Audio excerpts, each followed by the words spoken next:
Playing online and on smart devices. Now on London Scottie Radio, it's podcast time. I'm George Matlock.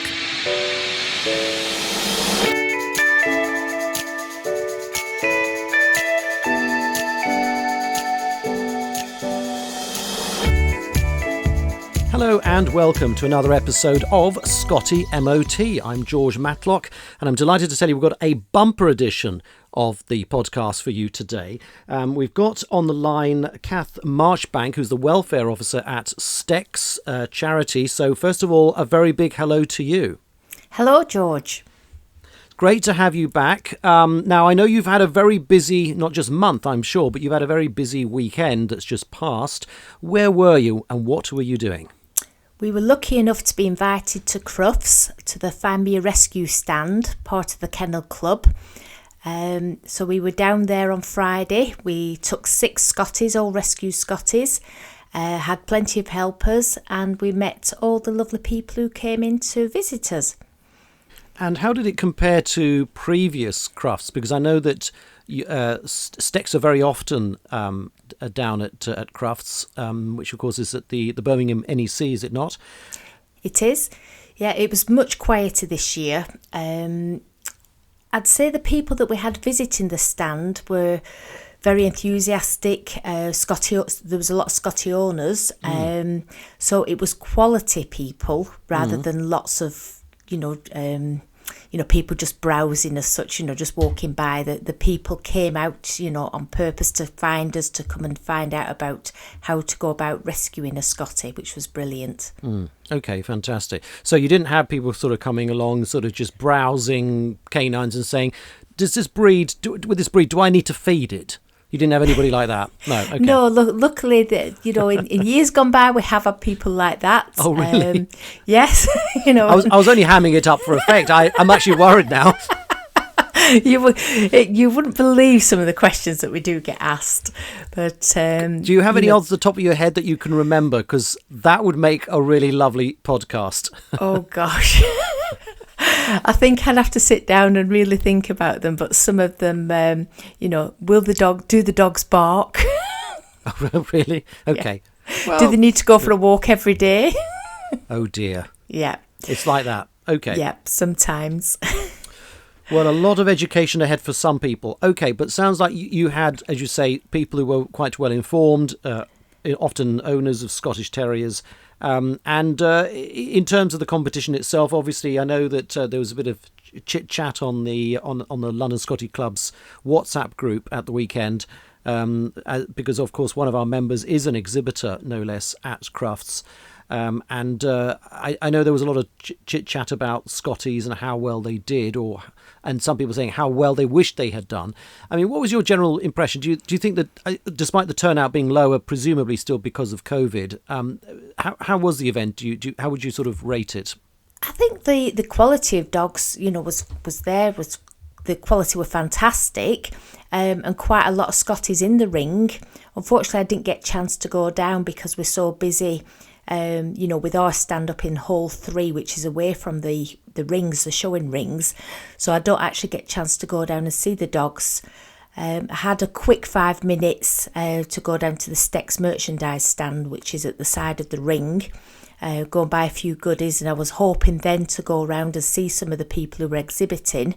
But then as soon as I've gone off the stand, I get a phone call. Can I come back to the stands? I need to go and do an interview. So okay, fantastic. So it's good that we got a lot of PR. Crufts Radio, they did an interview with us, which was good. Okay. Were the BBC or any of the other mainstreams there? They were abouts, but unfortunately we didn't get a direct interview with them. But Crufts Radio do send out links to local radio stations, and because I'm based in Lancashire, they've sent it up to Radio Lancashire. So hopefully they might pick up on it. Excellent. For future, which would be great. Fabulous. Okay, well, I'm glad that it was a weekend well spent. Let's turn to some of the topics then on Scottie MOT. We've got quite a bit, as I said earlier, to get through. This is the time of the year when we're all sort of thinking about putting bulbs into the soil, put a few seeds out. Let's hope they blossom. We'll get a few flowers, maybe a few vegetables out of them as well. shrubs go in, all that kind of thing. It's springtime, or so I'm told.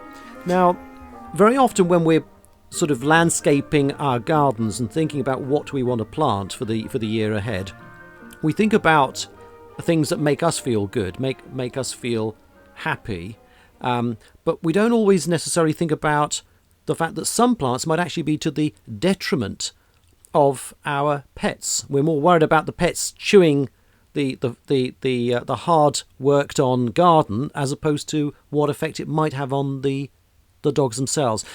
Any thoughts about that?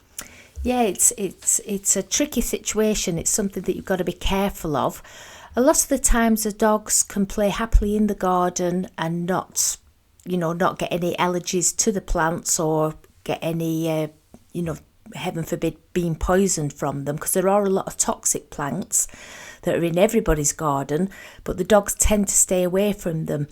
But if you've got a young puppy, or if you've newly planted a flower bed and you've dug the trench out, you've put some bone meal down in the bottom, backfilled it with soil, then put your plants in, that bone meal can be very tasty to the dogs. It's like, oh, that smells good, I'm going to go for a little dig. Then they start digging up the certain bulbs, and that's where a lot of the problems are. With some bulbs, the actual bulb isn't poisonous to the dogs. Some are, some aren't, and it might be, if it doesn't have a poisonous bulb, the actual flower may be poisonous. So it is a real minefield as to what is exactly poisonous and what isn't.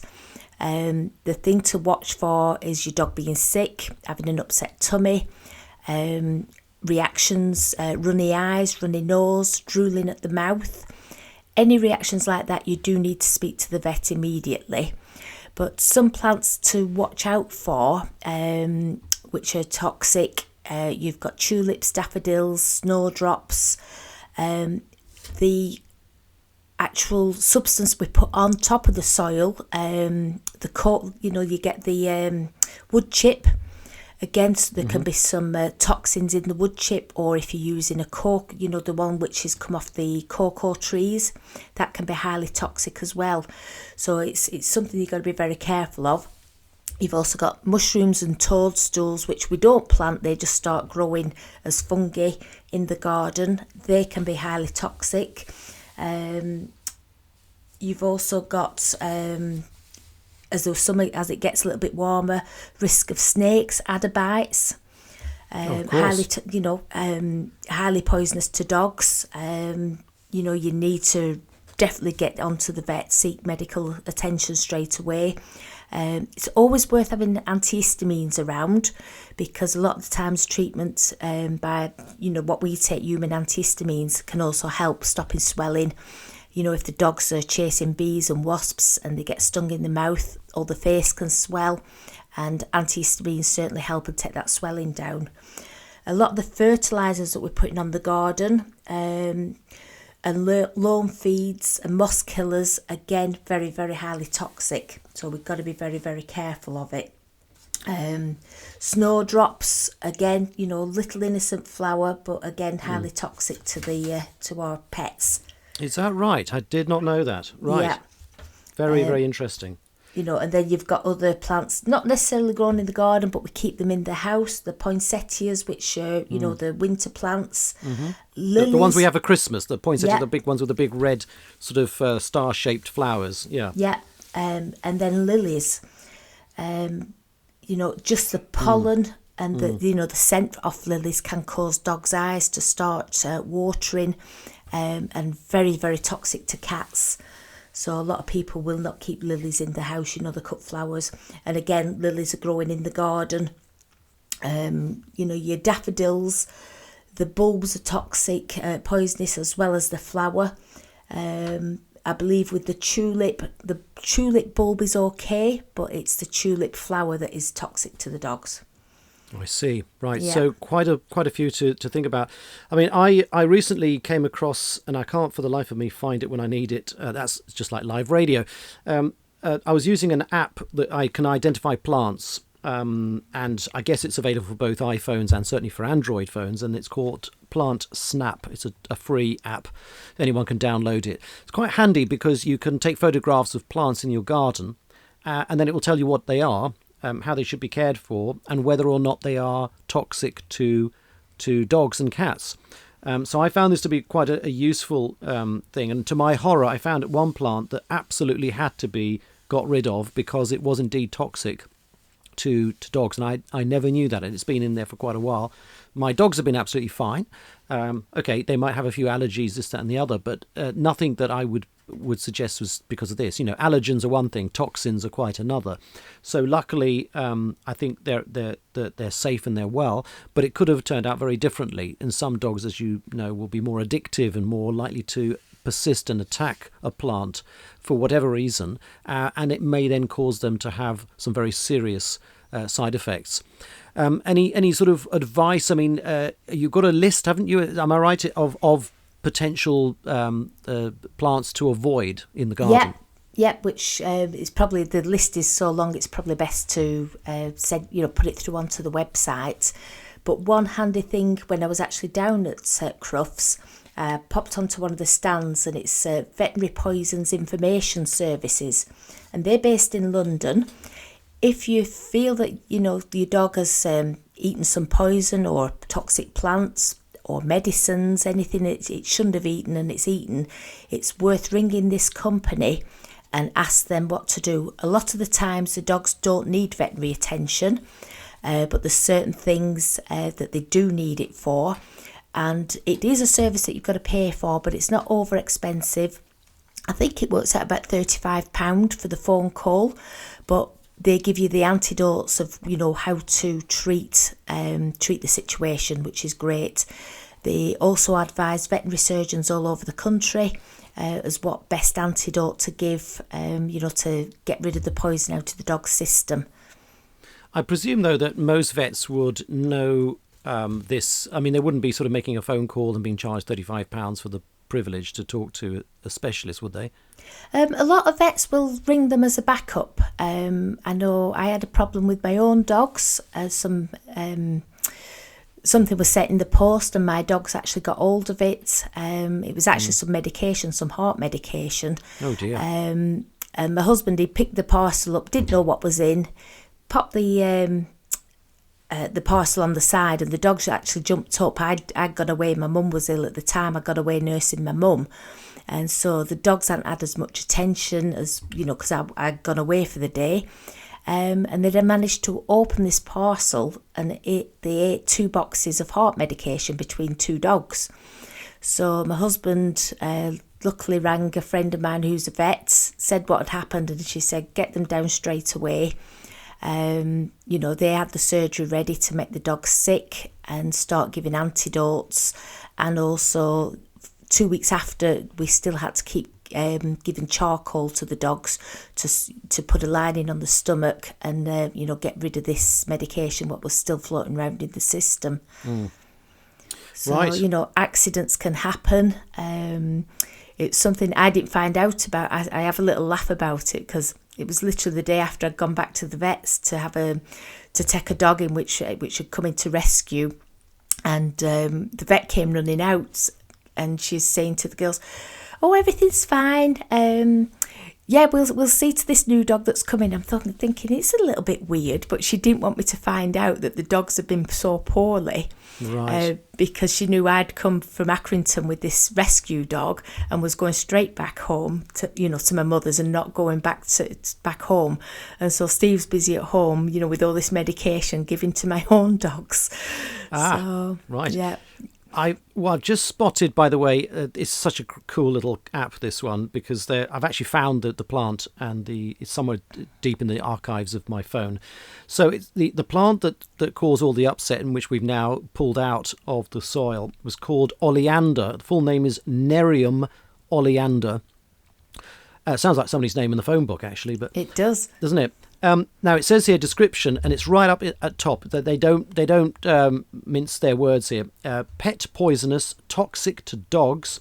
Nerium oleander is a shrub or small tree in the, get this, dog bane family. It's toxic in all of its parts.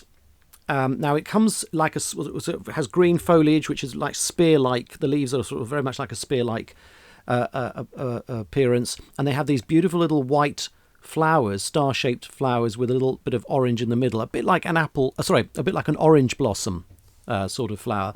So it's absolutely lovely to look at, has a bit of a nice scent as well. It's been quietly living in the corner of my garden at the back of the garden for, well, too many years, more than a decade anyway. And only just now I've discovered that in actual fact, not a good thing to have in the garden. Yeah, I think everybody has probably got some plants in the garden which is highly toxic, but if the dogs aren't actually going chewing the plants, then we are pretty safe with them.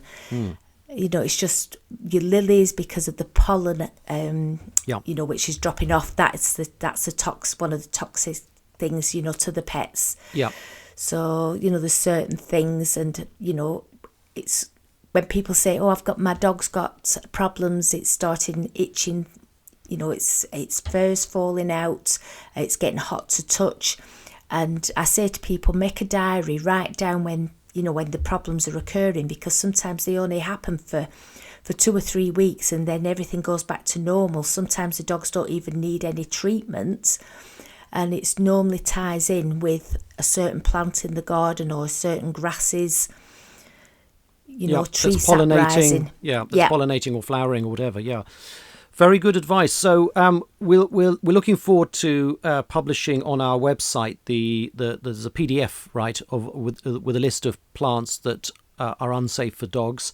Yeah. So we're looking forward very much to including that with this particular episode of Scottie MOT. Well, thank you very much, Cath, for those thoughts. Want to next turn to another thing that we're working with STECS, the London Scottie Club. And that is, we've just started a campaign to raise awareness that you can now donate medication that was prescribed for your dogs. You can now donate that to STECS. And if you look on our website, there's a big colourful banner.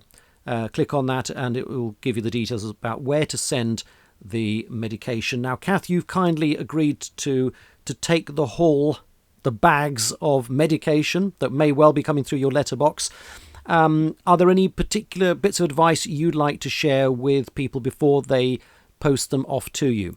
If they can just mark on medicines, and write on what the medicine is for, what it has been used for, because sometimes the boxes, the name of the medicine wears off. So if they can actually make sure it's clearly written on what the medication is, what the name of it is, and what they were treating the dog for.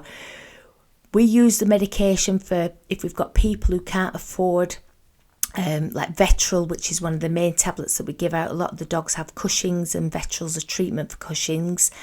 So if dogs have passed away and there's still medication, we'll use that and pass on to people who were struggling to pay the vet bills. So we use a lot of Vetril, epilepsy tablets. There's various ones, so it's all veterinary prescribed. We don't just go off and give the dogs. I always say to the people, get a prescription from the vets so we know exactly what dosage the dog needs. And if we've got it here in stock, we can then pass it on to those people who are struggling. Right, and presumably also you won't turn away if people decide to send in what I call medical props. And by that I mean things like, for example, the cones that you put around a dog's head to avoid them from being able to lick their bodies, that sort of thing. That's it. I always say to people, it's worth make sure you keep one for yourself, because you never know if your dog ends up with a sore ear or cuts a paw. And, to save having to go out and buy another one, make sure you do have one that fits your dog. But if you've ended up sometimes, you end up with 2 or 3 and you think, well, I'm only going to need one. So, we will certainly use those. The medical suits as well. But I say to people, keep hold of them, because, if your dog ends up having another op, it saves you, you can say to the vet, I've already got a medical suit, I don't need another one. And you can save yourself, a few pound. A few bob there, yeah, absolutely. Yeah.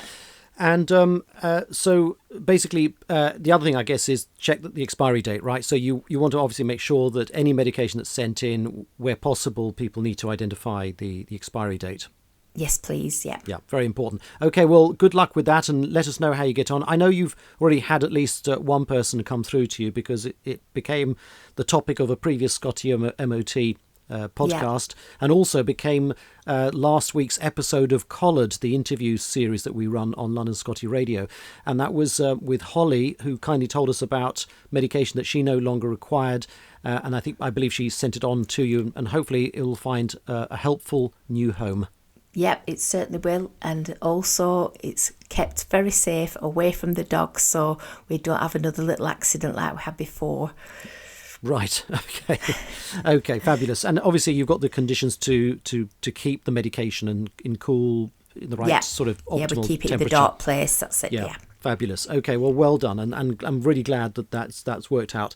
So finally, I thought we'll turn, before we do, just one other thing while we're talking about working with Stex, just to let everybody know that the new newsletter from Stex is out. I believe it's in the process of being posted out to your members this month. It is. And we feature in it. How about that? Yep, that's great, isn't it? So you can read all about us in the Stex newsletter, and what we do and the fact that we've now gone national with the club. So anybody who wants to join the club can do. Just go to our website. We've got, if it's easier, you can use terrier.scot. And there's a membership form there. But yeah, absolutely. We're really looking forward to working more formally with Stex going forward, Cath. So absolutely brilliant. Yeah, no, that'd be wonderful. Because you've got your dog walks. There's other little walking groups which are setting up as well. There's one in Wales, one in Devon. So, we hopefully between us we'll be able to promote these, and, some of these meetings during the week for, retired people. Yeah. So it'd be good, and we could all work together. Great. Well, it's great to know that there are more people doing that sort of thing in their localities as well. Fabulous news all round. Finally, I thought we'll turn to something which actually you spotted, wasn't there? Something on our website. Tell us what drew your attention to this, and what are your thoughts? Oh yes, the dogs on sofas. I think it's lovely that a lot of people we love our dogs coming up on the sofa. The main thing is to make sure that the dog is only getting on the sofa when we invite him or her up. Because a lot of the problems, the behaviour issues, when people are outside walking the dogs and you've got lead aggression, nervousness outside the house, a lot of it all stems to us letting the dogs on the sofa. Because the dogs actually feel that when they're on the sofa, they're part of the family. But the dogs, they can start to, I'm going to get on top of the sofa, I'm going to get on top of my person. And it's just this hierarchy issue. And a lot of the people, if they ring me and say, Cath, I've got a problem, my dog's not behaving outside the house, is attacking other dogs, one of the first things I ask them is, does the dog jump on the furniture? And most of the time the answer is yes, it does. And I say, when you ask him to get off, does he get off immediately? And the answer is generally no. Sometimes it's second or third time of asking, and it's that issue which you've got to really get in place. I think if the dog's on the sofa and you say, come on, get down, and if he gets down straight away, brilliant. No, you've no real problems. But so many dogs will. I've visited people's houses and they've said, "Oh, don't sit on there. It's the dog's chair." and I say, "Well, what'll happen if I sit on there?" And they'll say, "Well, you could end up getting a nip."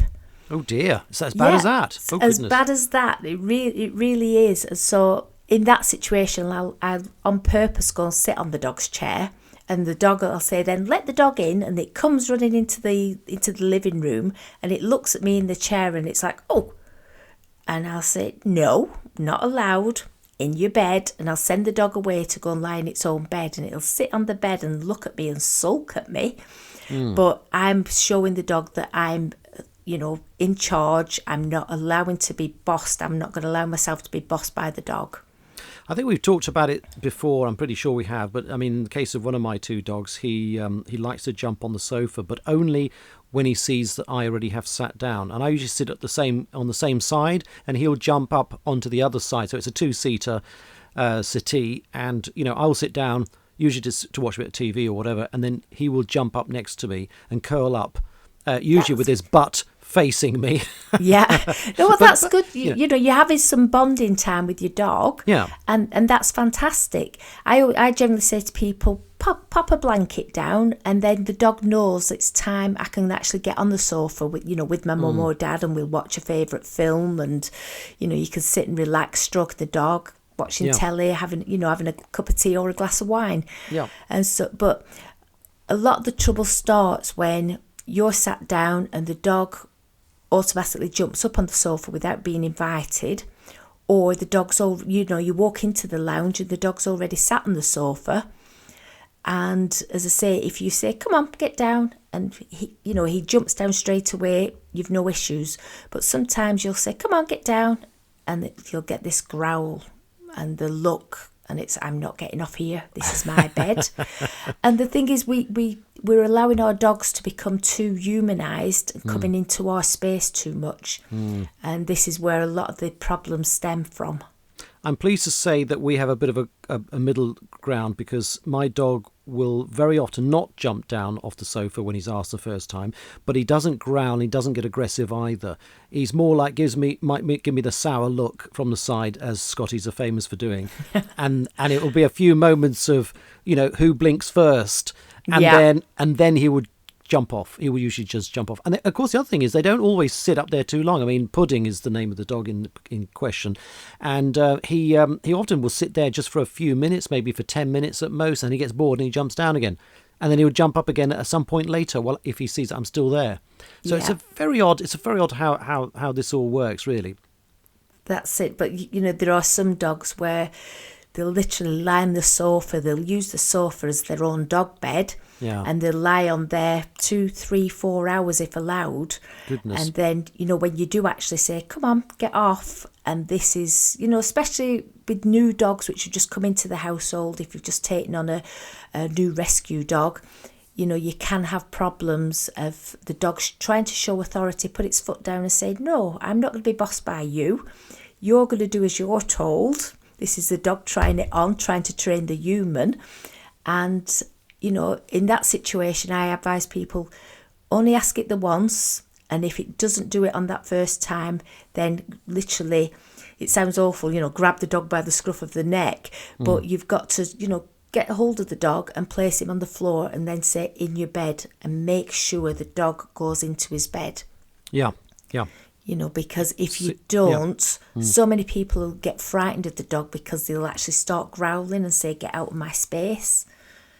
Yeah, so you have to be firm, but you also have to see it through. You have to see this task right the way through.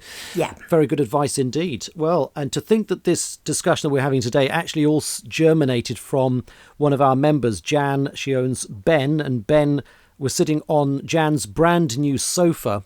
And then in WhatsApp, I quipped, oh, well, my dog likes to jump on the sofa. And despite what some people reckon, Scotties are sofa dogs just like any other dogs. And then it just went from there. It snowballed. In the course of that weekend, we had lots and lots of people sending in their photos depicting their dogs in various positions on sofas. And it just became a story from there.